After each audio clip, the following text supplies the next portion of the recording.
Allahumma salli ala wa layali sayyid মদিনার মাটি যদি আমরা হইতাম নবীজিকে বুকের মাঝে রাখিতাম আল্লাহুম্মা সাল্লি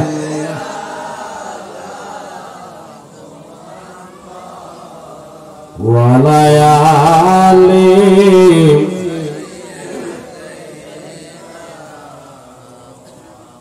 বন্ধু নাই রে বান্ধব নাই রে যেই জায়গায় সেই জায়গারে বন্ধুগণ নবী মুস্তাফা আল্লাহুম্মা জবানটা ছেড়ে দেন সবাই আল্লাহ সবাইকে কবুল করেন ওয়া লায়ালি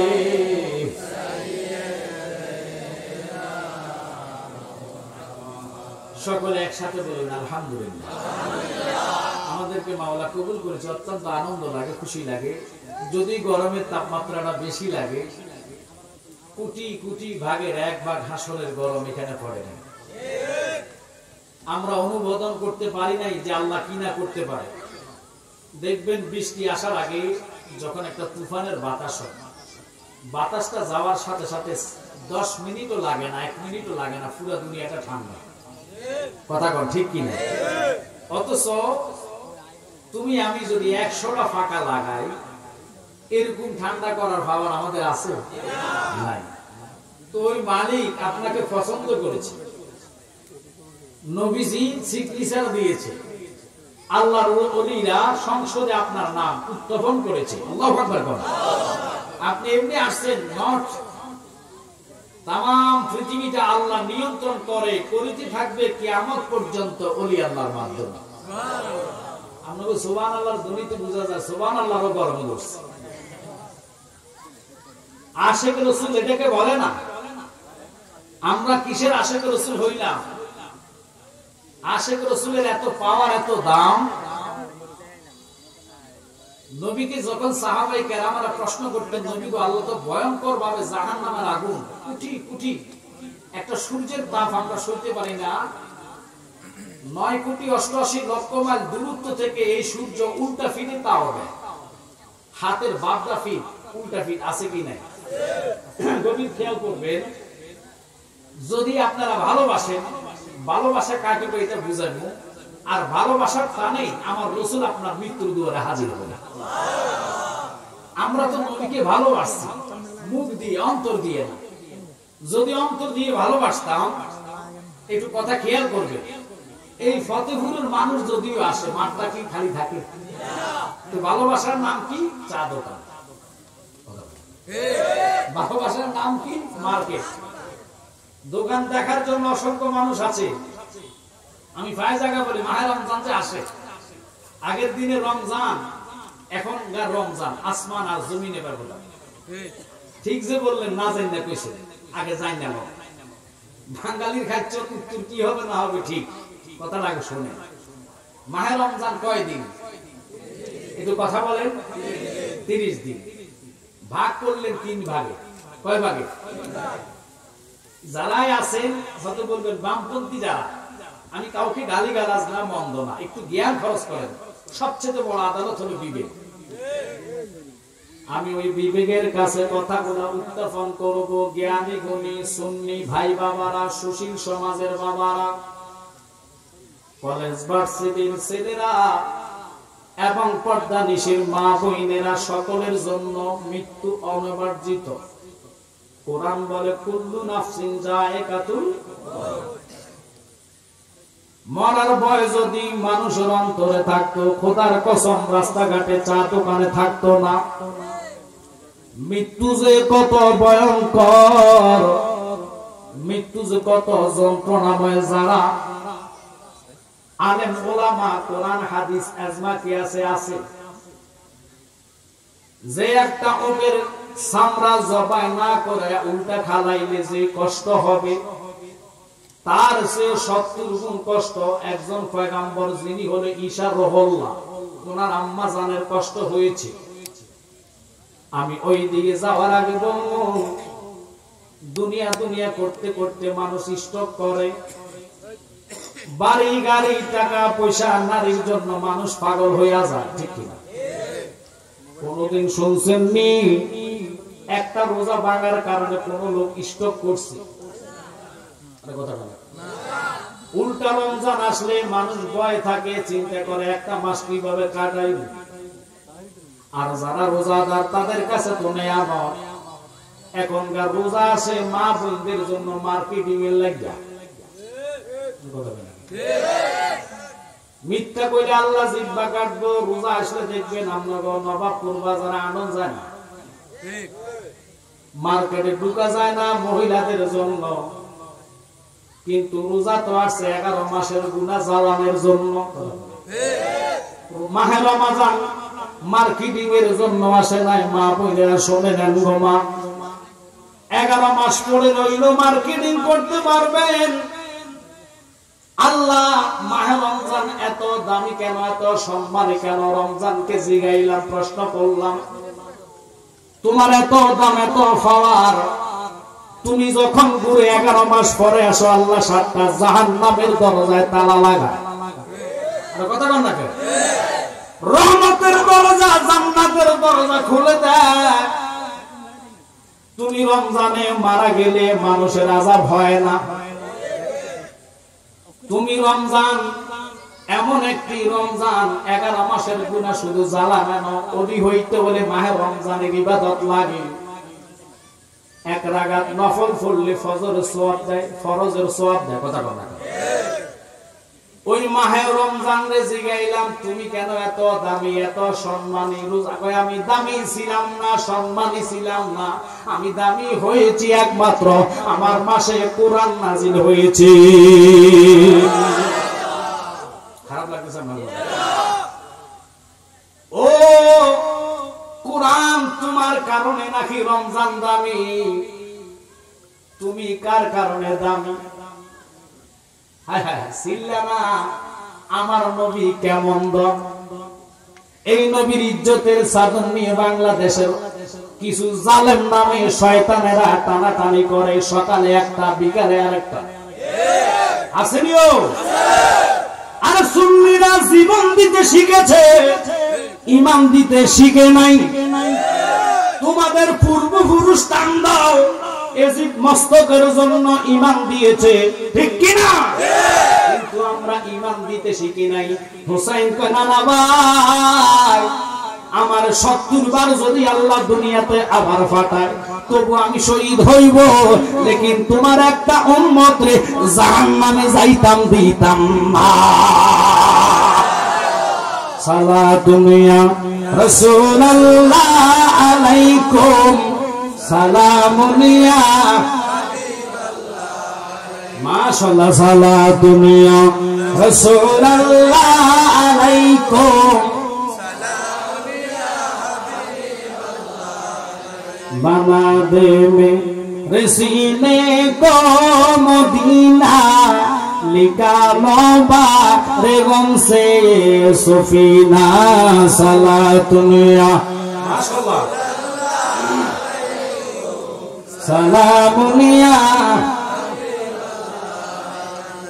ও কুরআন তুমি কেন এত দামি? 30 পারা কুরআন রোজা কয়লা মিছিলি। এই মিলার আলোচনা আমি করে যাবো, যেটা শুনেন নাই চেষ্টা করবো এটা শোনানোর জন্য। তবে ওয়াদা করবেন, যদি ঈমান লয়া নয়, যারা পরিমাণ সরিষা পরিমাণ ঈমান লয়া কোন ব্যক্তি যদি কবরে যায়, আমি জালালি গ্যারান্টি না, কোরআনে কয় নবী তারা সারা জান্নাতে যাইতো না। নবীকে চিনলাম, কোরআন রে তুমি কেন এত দামি, তোমার জন্য 30 দিন রোজা এত দামি, ওই রোজার কারণে 7টা জাহান্নামের আগুন হারাম। আল্লাহ পাকের এত বড় আইন, মাহে রমাদানের দিনে আমার নবীজি বলছে 3 বার আমিন। কেন?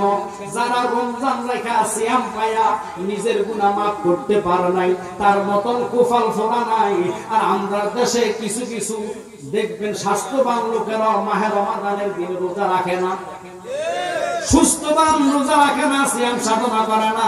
যদিও রাখে, সিয়াম তো খিদার্ত, শুধু খিদার্ত থাকার নাম নয়, উপবাস থাকার নাম নয়। কথা বল না। মাহে রমজান এত দামি কোরআনের কারণে। ও কোরআন, তুমি কেন এত দামি হইলা? তোমার কারণে রমজান দামি। কোরআনকে আমি দামি ছিলাম না, দামি হইতাম না। আমার যদি মুসা নবীর উপরে নাজিল করতো, আমি শ্রেষ্ঠ গ্রন্থ হইতাম না। আমার যদি আদম নবীর উপরে নাজিল করতো, আমি এত দামি হইতাম না। ইব্রাহিম খলিলুল্লাহর উপরে দামি যদি নাজিল করতো, আমি এত দামি হইতাম না। যিনি না হইলে ক্ষুধার্ত প্রকাশ হইতো না, আসমান হইতো না, জমিন হইতো না, লৌহ হইতো না, কলম হইতো না, চন্দ্র হইতো না, সূর্য হইতো না, পৃথিবীটা সৃষ্টি করতো না, তুমি আমি হইতাম না। ওই নবীর জির কারণে কোরআন যেহেতু দামি হয়েছে, ওই আল কোরআনের আলো ঘরে ঘরে জালো। যারা স্লোগান দেয় মানে না, তারা হইল বড় মুনাফিক। কোরআন তুমি আলো জ্বালতে পারবা না, কোরআন তো আমার কোনো পাওয়ার নাই।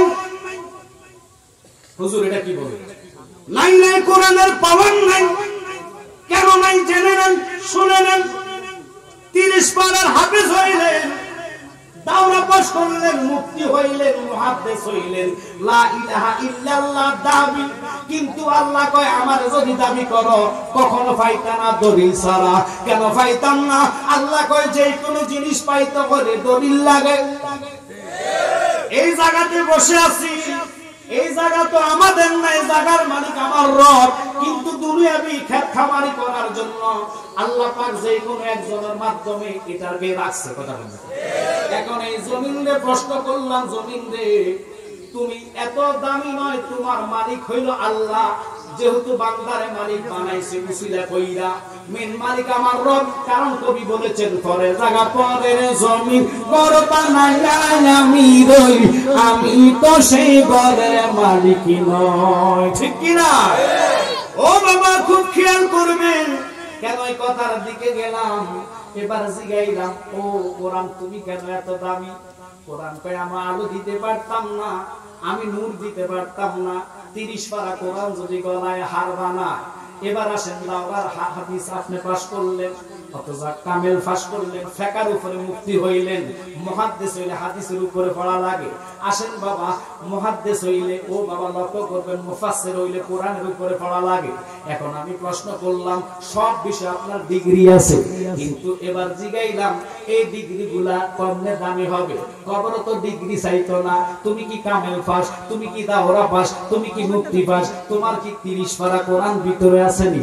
না না, যদি 30 পারা কোরআন থাকে, ওই যে বললাম লা ইলাহা ইল্লাল্লাহ দাবি, আমারে আল্লাহ কয় বন্ধু, আমাকে তো দাবি হিন্দুরা করে, বৌদ্ধরা করে, খ্রিস্টানরা করে, মুসলমান কয় আল্লাহ, হিন্দুরা কয় ভগবান, খ্রিস্টানরা কয় গড।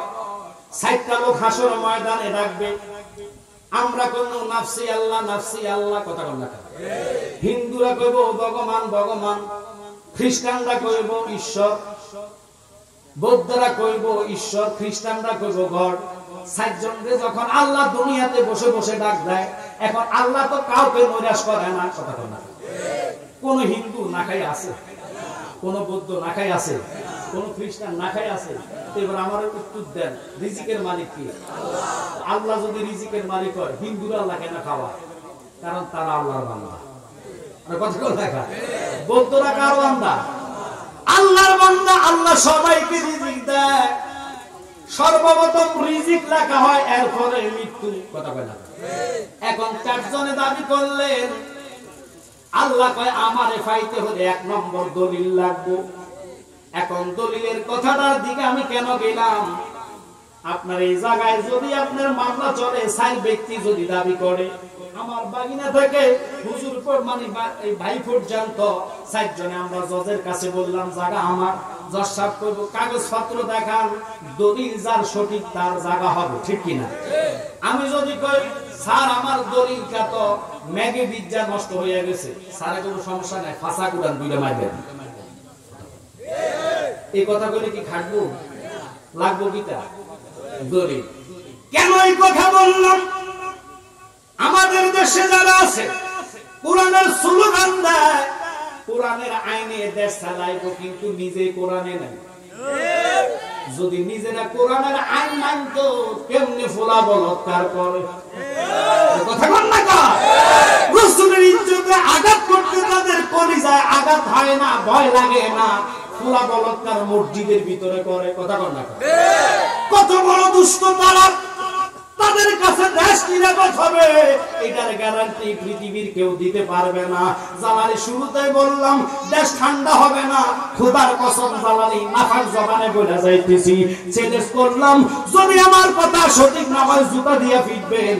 কেউ এই রহস্য এখনো বাইর করতে পারে নাই, কিন্তু জালালি গভীর রাতে চিন্তা করলাম এই দেশের কেন এত রাহাজারি, মারামারি, কাটাকাটি, খুনাখুনি, কেউ কাউকে মান্যতা নাই, শিক্ষকের হাতে লাঞ্ছিত হচ্ছে ছাত্রের হাতে শিক্ষক, কত বড় অপমানি হচ্ছে বাপের হাতে নাই, সন্তানের হাতে বাপরে থাপড়ায়, মাকে ঘর থেকে বাহির করে দেয়। এই ধরনের আচরণগুলো দেশে এখন দেখা যায় কি যায় না? এটা কিয়ামতের আলামত। খুব খেয়াল করবেন রে বাজান। কেন এই কথার দিকে গেলাম? এত গজব কেন? ওই আল্লাহ কইছে আমি যুদ্ধ ঘোষণা করলাম, আল্লাহ বন্দুক দিয়ে যুদ্ধ করা লাগে না, রাইফেল দিয়ে করা লাগে না, বোম্বাইরা করা লাগে না।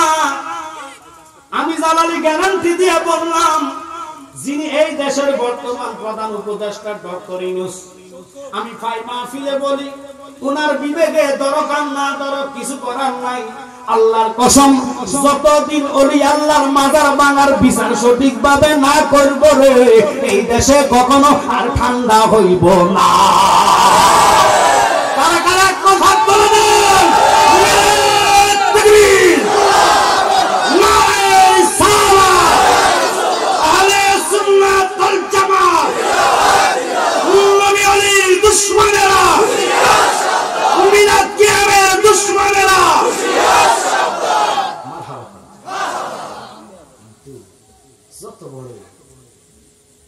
উনি নোবেল পুরস্কার, সারা পৃথিবীতে উনি দামি মানুষ, যতই দামি হয়।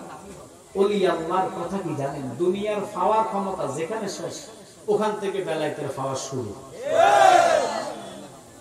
যেখানে বেলায়েতের পাওয়া শেষ, ওখান থেকে নবুয়তের পাওয়া শুরু। যেখানে নবুয়তের পাওয়া শেষ, ওখান থেকে আমার মাওলার পাওয়া শুরু। আর সুবহানাল্লাহ।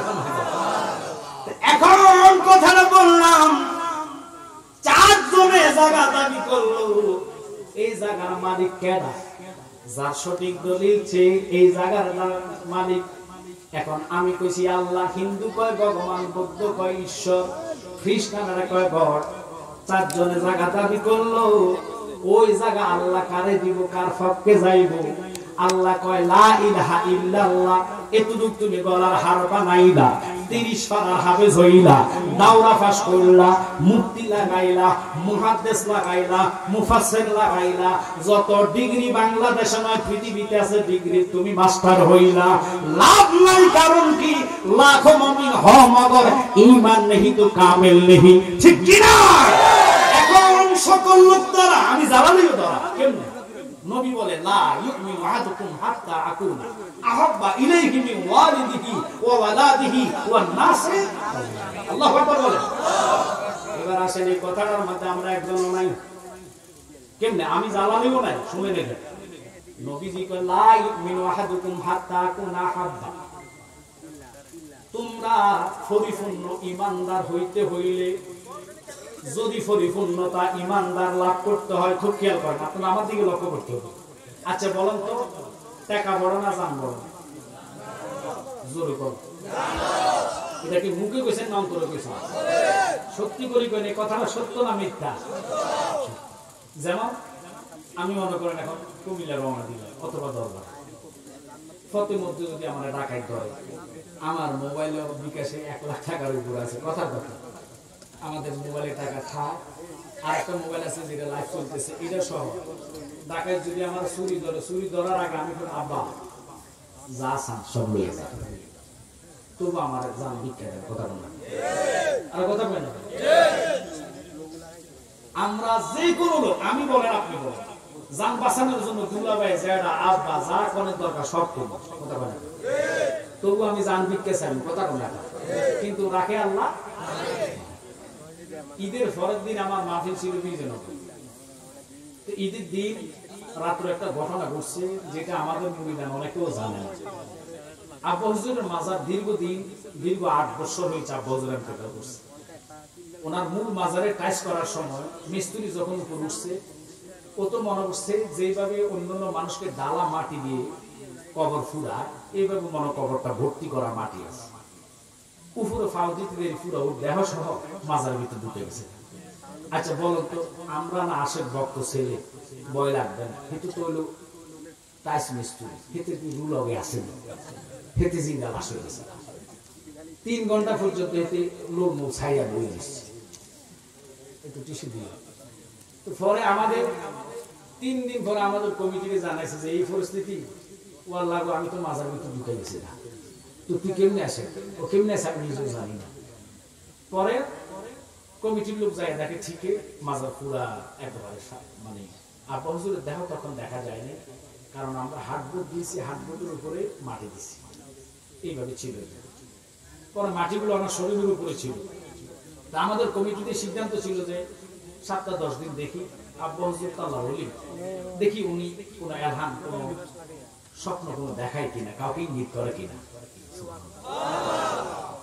এটা আমরা বিশ্বাস করবো। নেটের যারা আছো বাবা, এই কথাটা তোমরা নেটে ছাইবে না, কারণ তোমরা বুঝবা এই কথা আমি কইলাম, আমার বক্তবিন্দু বা যারা সুন্নি জামাত লোক তারা মানবে, আর যারা হেই লাইনে কি এটি কাটতে শিখতে কেউ বলতে ব্যবসা করা লাগে বলছে, আর কথা বলে, কারণ হেই করো কোরআনের আয়াত দিয়ে নবীরে চিনতে পারে না, আমার কথা বুঝি তারা মানাইতে পারে না। এবার আসেন, আপনাদের কি খারাপ লাগতেছে?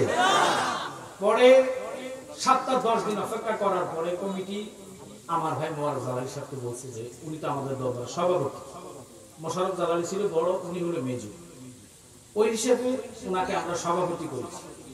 আপনি সম্মান দিতে জানলে আপনি সম্মান পাইবেন।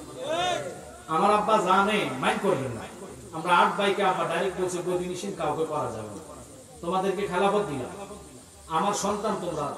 কারণ আমরা ফিরের গোষ্ঠী মোল্লা কাজীমুদ্দিন, যিনি 1450 মসজিদের প্রতিষ্ঠাতা, ওনার নাতি আমার আব্বা আবেশাল মাদানী হুজুর ওনাকে খেলাফত দিয়েছে, বিরাট ঘটনা। তো উনি এইভাবে বলছে যে আমার সন্তান, আপনারা বলেন তো যে আম গাছে কি আম ধরে না কাঁঠাল ধরে? তো এটা বুঝতে হবে, ফিরের সন্তানের কথা, ফিরে জালালি রক্ত তো আমাদের দেহে আছে। যারা মানে তারা নিঃসন্দেহে মানে, কথা বলেন না কেন? আর যারা মানবে না, যারা বেয়াদব, দেখবেন বিভিন্ন কথা কয়ে তারা কাটাবে, কিন্তু এইটা কইবে। কারণ ইমাম হাসানকে যদি মানতে রেজি, তাহলে নবীকে পাইতে। আবার কথা ঠিক আছে? হুসাইনকে পানি দেয় নাই, হুসাইনের দৃশ্য এবার বাংলাদেশে উদ্ঘাটন হয়েছে রইসুদ্দিনকে দিয়া। এরা যে এজিদের বংশ, এরা যে এজিদের আওলাদ, সে পানি মুখের সামনে নিয়ে মনুষ্য অবস্থায়, মায়ের খাওয়া অবস্থায় তাকে একটা ফোঁটা পানি দেয় নাই। তাতে বুঝা গেছে বাংলাদেশে এজিদের আওলাদরা আছে। আপনারা কি একমত? এখন ওনার বিচার সুষ্ঠুভাবে হয় না। হুসাইনের বিচার করবে আল্লাহকে আমি নিজে হাসরের ময়দান। আর কথা কোন না, দুনিয়ার বিচারে আমরা সন্তুষ্ট না, তবু আমরা আন্দোলন করেছি, কারণ আমরা জানি আল্লামা ফারুকী হুজুরের হত্যার বিচার এখনো হয় না, হাসরের ময়দানে হবে। এটা আপনাদের বিশ্বাস হয়তো হয় না। আর তারা হাত তোলা দিয়ে দেখান, নারায়ে তাকবীর, নারায়ে রিসালাত, আহলে সুন্নাত ওয়াল জামাত। খুব খেয়াল করে। পরে ভাই বলছে যে আচ্ছা আমি দেখি, মাজার তো অনেক উঠছে, দেখা যায় আমাদের দেশে মই অথবা সঙ্গা ছিলেন তো, ওইটা দিয়ে ভাই উঠতে দেখা যায় হাঁটবে। পরে খায়ের সাহেব আমাদের দরবারে দেখশনের মধ্যে আছে, কমিটির একজন, উনি আবহাওয়া মনে হয় মাজারে নাই। আল্লাহর ওলিরা যেহেতু হাদিসে, সরি কি কয় যে একটু খেয়াল করবেন, আল্লাহর ওলিরা যখন ইন্তেকাল করে লা খাউফুন আলাইহিম ওয়া লা হুম ইয়াহজানুন, ওনাদের কোনো ভয় নাই, চিন্তাও নাই। বিশেষ করে তাফসীর মাযহারির মধ্যে আল্লামা ইমাম সানাউল্লাহ ফানিপতি 558 পৃষ্ঠার মধ্যে বলে কুওয়াতান আফসাদে ফায়াযহাবুনা মিনাল আরদি ওয়াস সামাই ওয়া জান্নাতে ওয়া ইউদাম্মিরু আদাকুম ইনশাআল্লাহু তাআলা। ওলি আল্লাহ ইন্তেকালের পরে তাদের বেলায়েতি শক্তি 40 গুণ বেড়ে যায়। সুবহানাল্লাহ। তারা আসমান ভ্রমণ করে, জান্নাত ভ্রমণ করে, দুনিয়ার এই প্রান্ত থেকে ওই প্রান্ত ভ্রমণ করে, ভক্ত যেখানে মুরাকাবা মুশাহেদায় ডাক মারে হাজির হয়ে যায়। সুবহানাল্লাহ। আচ্ছা বলুন তো, যতগুলো লোক মুরিদ হয় একটা লোকও কয় না যে হুজুর আপনি আমারে আপনার বাপের দেখার জন্য ওই চোখ বানায় দেন বা আপনার মতো হওয়ার মতো যোগ্য করে দেন। যে মুরিদ হয় হেতে তো বাবা আমার পুতের বিদেশ টাকা বানায়, বাবা আমার জায়গাতে মামলা চলে, কথা বলেন ঠিক কিনা? আমার ফেডের কাম, আমার ইদা, আমার সন্তান নাই, ছেলে দেন, কথা বলেন ইতা লইয়া যা। কিন্তু আদত আমরা মুর্শিদ ধরেছি কেন? মুর্শিদ অর্থ হলো পথ প্রদর্শক, কথা বলেন না কেন? এবার বলতে চাইছিলাম, আমার ভাই বলছে না আব্বা হুজুর হার্টবোর্ডের নিচে আছে। পরে বিরাট ঘটনা, ঈদের দিন আমরা সবাই বসছি, আমার ঈদের দিন মাহফিল তাহিরি ভাইয়ের সাথে ছিল চুনার ঘাটে, আমিও মাহফিলে যাইনি। কেন যাইনি? যে দীর্ঘ 8 বছর পরে বাবার মাজারটা খোলা হবে, আমার তো বিশ্বাস আল্লাহর ওলিদের কাপড় মাটি লাগবে না। সুবহানাল্লাহ। আর ওলি আল্লাহ তো অনেক দূর কথা, রিজভী সাহেব হুজুর একজন মুরিদ, এই যে ক্যান্টনমেন্ট আপনারা যে খবর পেলেন সাবের বাজারের কাছে 11 মাস পরে ওনার দেহ উঠাইছে, আল্লাহর কসম কাফনটা যেই বাবা রাখছে এইভাবে পড়েছে। আর আমার আব্বা হুজুর আমি নিজের চোখে দেখছি, উনি ইন্তেকালের সময় আমি নিজে গাড়িতে ছিলাম। আমার সৌভাগ্য, ওনার দয়ার বিনিময়ে আমি যে বছর হজ করছি ওই বছর আমি আকবরী হজ পেয়েছি। অর্থাৎ জুমার দিন যে হজটা হয় এটাকে আকবরী হজ বলা হয়। আল্লাহর হাবিব বলে যারা জুমার দিন হজ পাইবে এই হজটা তুমি 70 বার হজ করলে যে সওয়াব, জুমার কারণে ওই সওয়াব, আল্লাহু আকবার, ওটার নাম আকবরী হজ বলা হয়। তো আমার আব্বার হুকুম নেই আমি হজে গেছি, যাক ওটা বড় না। এখন আমরা 8 ভাই যুক্তি করলাম যে বাইরে মানুষকে জানানো ঠিক না, কারণ এটা শরীয়তের বিরোধিতা কাজ। যদি আমরা আলেম ওলামাকে এখন জানাইতে হবে, বিরাট ঘটনা হবে। এখন নেটের জমানা, আরো বর্তমানে মাজারগুলা কারো কাছে নিরাপদ না, কথা বলেন ঠিক কিনা? ওই দেশের প্রেক্ষাপটে আমরা সিদ্ধান্ত নিয়েছি না আজকে রাত্রে করে, ঈদের দিন রাতের 1টার পর আমরা সবাই উজুদাস করি, মিলাদ কিয়াম করি। আমার ভাই সুরভ জালালি সহ আমি সহ আব্বা হুজুরের মাজারে মাটি সরাইলাম। আল্লাহর কসম আমার কাপড়টা যেভাবে টানাটানি করছে আমি ওনার কাফন ধরে টানছি, কিন্তু ওনার কাফন এর ছাড়া শক্ত। যেভাবে রাখা হয়েছে ওনার হাতগুলা নামাজের শুরুতে রয়েছে। তো এই জন্য বলি আসলে আল্লাহর ওলিরা মরে না, জিন্দা। কোরআন সত্য না মিথ্যা? ওলি আল্লাহরা যে জিন্দা এতে কোনো সন্দেহ নাই। কোরআন কইছে কুল্লু নাফস, বুঝেন নাই অর্থ? নফসের মৃত্যু হয়। কিসের মৃত্যু হয়? মানুষ মরে না। যদি মানুষ মরে যাইতো কবরে ফাঁস দিয়ে কোন লোক সালাম দিত না, ঠিক কিনা? আপনাদের দেশে সালাম নাই মনে হয় না? কবরে ফাঁসে সালাম নাই? না, নাই নাই। আসসালামু আলাইকুম ইয়া হালাল। আচ্ছা বাবা, এটা কি বাংলাদেশের জন্য নাকি ইরাকের জন্য?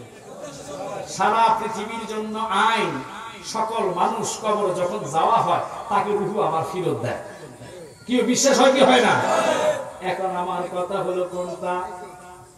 জালালি নবী নবী করেছে, দেহ ওনার নবী নবী করেছে। দুনিয়াতে থাকা অবস্থা 10 বছর আগে ডিক্লার দিয়েছে যে আমি রমজানের 17 তারিখ ইন্তেকাল করব। আল্লাহু আকবার। আমি ওইদিকে যাইতাম না। কেন গেলাম? আমার ফির ভাইরা অনেকে রাগ হইছে, ওনাদেরকে ফোন দিয়ে কেন জানাইলাম না? আরে বেফতার, দয়ালের দয়া যদি হয় তুই ওখানে থাকতি, কথা বলে এখানে থাকা আর না থাকা বলো না। তুমি যদি বেগার পাইতে চাও ওই পথে তুমি চলো, যেই পথে গেলে তোমার মুর্শিদ রে পাইবা। আমি জালালি কইলাম, যারা আমাদের ফির ভাই আছেন 5 ওয়াক্ত নামাজ ওজিফাটা করেন, মুরাকাবা তাহাজ্জুদের বিছনায় পড়ে করেন, যদি ফির দেখা না দেয় নাম ধরে মুক্তা দিয়ে নিছে, বড় কথা নাই, ঠিক কি না? কিন্তু আমরা করি না। একক তো বললে 3 ওয়াক্তের খবর নাই, অনেকে জুমা পড়ে না। কি মাইন্ড করছেন আমরা? আরে কইবেন হুজুর নামাজ কি আমাদের জন্য নেই? হুসাইন যদি 72টা তীরের আঘাত লইয়া সেজদার মধ্যে যাইতে পারে রে। আমরা সেজদা তো আমাদের কবুল হয় কিনা একমাত্র আল্লাহ জানে, কিন্তু নিয়মটা তো সিস্টেমটা হুকুমটা ধরে রাখতে হবে, ঠিক কিনা? কবুলের মালিক আল্লাহ। নামাজ থাক আর না থাক, ইমানের কারণে বেড়া পার। আল্লাহু আকবার কর। ইমান না থাকলে হাজার কামলিওয়ালা নবী কয় তুমি এখনো পরিপূর্ণ ইমানদার নয়। তোমার ডাক দিয়া কয় নবী গো কইলেন কি? আমার নবীর কথা শুনিয়া ওমর খাত থেকে তলোয়ারটা বাহির কইরা কল্লার মধ্যে কণ্ঠনাদের মধ্যে লাগায়া কয় নবী গো আমি আপনাকে আমার জানের চাইতে বেশি ভালোবাসি। ওরে মা বাবা আত্মীয় স্বজন স্ত্রী আর সন্তানগণ সবার চাইতে নবীজি আপন। নবীজিকে জানের চাইতে অধিক ভালো না বাসিলে হাদিসে কয় তাহারি মান নাই রে মুমিন ভাই। নবী বিনে আপন কেহ নাই, বল নবী বিনে মাশাআল্লাহ মুমিন ভাই। নবী বিনে বলে রব্বি হাবলি উম্মতি কান্দেন নবী দিবারাতি। উম্মত সারা নবী কিছুই বোঝেন নাই। আল্লাহু আকবার বলে। সালামি কইলাম ডাকাত ধরলো, আপনি বাবা কইবেন জান ভিক্ষার জন্য। আমার নবী গো বড় জান দিয়া ভালোবাসার কারণে তুমি পরিপূর্ণ ইমানদার। এবং জানালে যদি বলি বাসিরের মতন ছেলে করে ঠিক মতন খানা দানা খাইতে পারে না। আমি জানি বাজার লক্ষ্য করবেন এই ছেলেটা প্রেমের বাগান সাজাইছে, এটা কোন ব্যবসার নিয়তে না, এটা একমাত্র নবী পাওয়ার জন্য সুন্নিয়তের স্বার্থে, ঠিক কিনা? ওই নবী পাওয়ার জন্য বাসির মতন লোকটা যদি মাহফিল সাজাইতে পারে, আমরা কয় বেলা নবীর ডাক দেই। কোন দিন নবীর আপনি স্মরণ করলেন? একদিন তো ঘুমে স্বপ্ন দেখে আপনি নামাজের মুসলায় বসে নবী নবী করলেন না। মাহে রমাদানের দিনে আসলে দিনের বেলা খান, আবার ইফতারের টাইমে অনেকগুলো ইফতার লইয়া বসেন, টুপি মাথায় রাখেন, আতর লাগায়া মানুষকে দেখান আপনি বড় রোজাদার। দেখেন মানুষ আল্লাহকে ভয় পায় না। আপনাদের দেশে আছে কিনা জানি না, কিছু কিছু এলাকার মধ্যে দেখবেন রমজানের দিনে চা দোকানে ফর্দা ফালাইয়া ভিতরে চা বেচেন না। কথা বলে প্রশ্ন করলাম কিরে বাবা ফর্দা দিলি কিনলে আল্লাহ দেখতে দেবে কি? ফর্দা দিলি কি আল্লাহ দেখতো না? দেখতো না?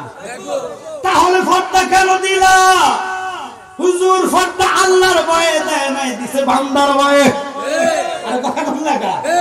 বান্দার কাছে ভালো সাজার জন্য তুমি যে চা লালায়া তারে খাওয়াইলা, এই তোমার রিজিকটাও অর্থাৎ যেই টাকাটা কামাইলা ওই ইনকামটাও হারাম। ওই ইনকামের টাকা দিয়ে দোয়া চাইবা, দোয়া কবুল হবে না।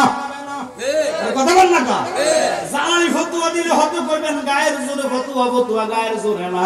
আমার নবী কই উম্মত যেই ব্যক্তি মাহে রমাদান পাইয়া যদি তার জীবনে গুনাহ মাফ করতে না পারে, তার মতন কুফল ফোড়া নাই।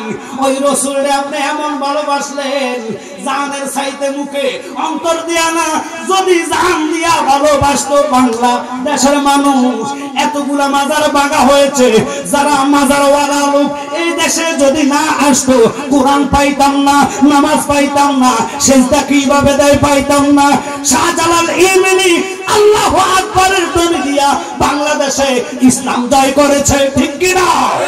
এখন ওনার মাজার ভাঙার পায়তারা করেছে বাংলাদেশের সুন্নি জনতা। 12,000 দরবার, এবার রিসার্চ করে দেখলো 12,000 দরবার। আরে বাবা এবার টেলিভিশনে সাংবাদিকদের প্রশ্ন করা হয়েছে ফুলতুলি দরবার শরীফে যতগুলা লোক আছে জামাত ইসলামের এত কর্মী নাই।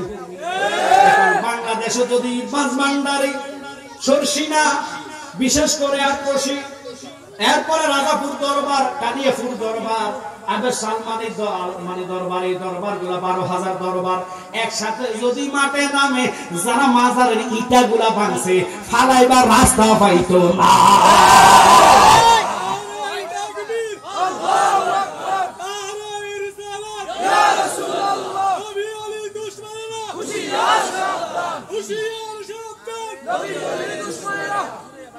বানিয়ে পাড়া ফিসে হুজুর আসলে হুজুরের দোয়ার জন্যই তো বসি। হুজুর আসলে আমি তো আনন্দ পাইছি কি জানি, যে আমি তো প্রথম আনছে যে আমি লজ্জা পাইছি যে আল্লাহ জানে, কারণ সিলেটে রাতের একটা ফরজ দিল জিকিরের সাথে মানুষ পড়ে যায়। আমি নিজে ওখানে মাদ্রাসা করছি, ওখানে আমার খানকা আছে, যথেষ্ট মুরিদান আমার আব্বার দোয়া। আমি ওখানে রাতে 2টা 2:30 পর্যন্ত, বিশ্বাস করেন কিনা জানি না, তাহির আসলে বলবে মানুষ ফকিরের মতন ফিফরার মতন দৌড়াইয়া চলে আসে। যখন স্টেজ আসলে আমি মানুষ দিছি কয় না, আর এখন মাঠ ভরে গেছে আলহামদুলিল্লাহ। তো এখন আসলে এটা জনপ্রিয়তা না, যার ভিতরে নবীর ফ্যান থাকবে এতে চা দোকানে থাকতে পারত না। আমার আব্বা কইতো আমার নবী কি মহিমা জানে, ফলানো দুনিয়া টানে, দূরে বসে ভঙ্গিমা দেখায়, ওমর জালা রে জালা কি দিয়া আজুরাই। একসাথে বলেন আল্লাহু আকবার। চাইছিলাম মরার ওয়াজ দিছে কুল্লু নাফসি জায়গাতুল মউত, ও একবার কয় নবী মরে গেছে, এরা কোরআনে পড়ে নাই, কোরআনের তাফসীর জানে না, ব্যাখ্যা বোঝে না, বিশ্লেষণ করতে জানে না। আমার দিকে খেয়াল করেন, যদি মানুষটা মরে যায় রূহ তার তখন থাকে না। একটু খেয়াল করেন, আজরাইলের দায়িত্ব হচ্ছে রূহ কবজ করা। বর্তমান যখন আসামি ধরা হয়, পুলিশ কোনো ডাইরেক্ট হাজতে মানে আপনাকে কোর্টে নেয় না, পুলিশের দায়িত্ব হচ্ছে সান্দিনা থানা হস্তান্তর করবে, সকালবেলা ফাইল রেডি করবে, কত ধারার মামলা, কথা বলে না ওই ফাইল রেডি করে আসতেছে। শুরু করতে নারে তাকবীর, নারে তাকবীর, নারে রিসালাত, আহলে সুন্নাত ওয়াল জামাত, আহলে সুন্নাত ওয়াল জামাত, বানিয়াপাড়া দরবার শরীফ, বানিয়াপাড়া দরবার শরীফ, রাজাপুরা দরবার শরীফ, রাজাপুরা দরবার শরীফ, নারে তাকবীর, নারে রিসালাত, আহলে সুন্নাত ওয়াল জামাত, আহলে সুন্নাত ওয়াল জামাত, বানিয়াপাড়া দরবার শরীফ, বানিয়াপাড়া দরবার শরীফ, বানিয়াপাড়া দরবার শরীফ, হুজুর কেবলার আগমন, ফতেপুরের পক্ষ থেকে, এই এলাকার পক্ষ থেকে নারে তাকবীর, নারে রিসালাত, আহলে সুন্নাত ওয়াল জামাত। সকল বলেন আলহামদুলিল্লাহ। আমাদের মাঝে বানিয়াপাড়া দরবার শরীফের হুজুর কেবলা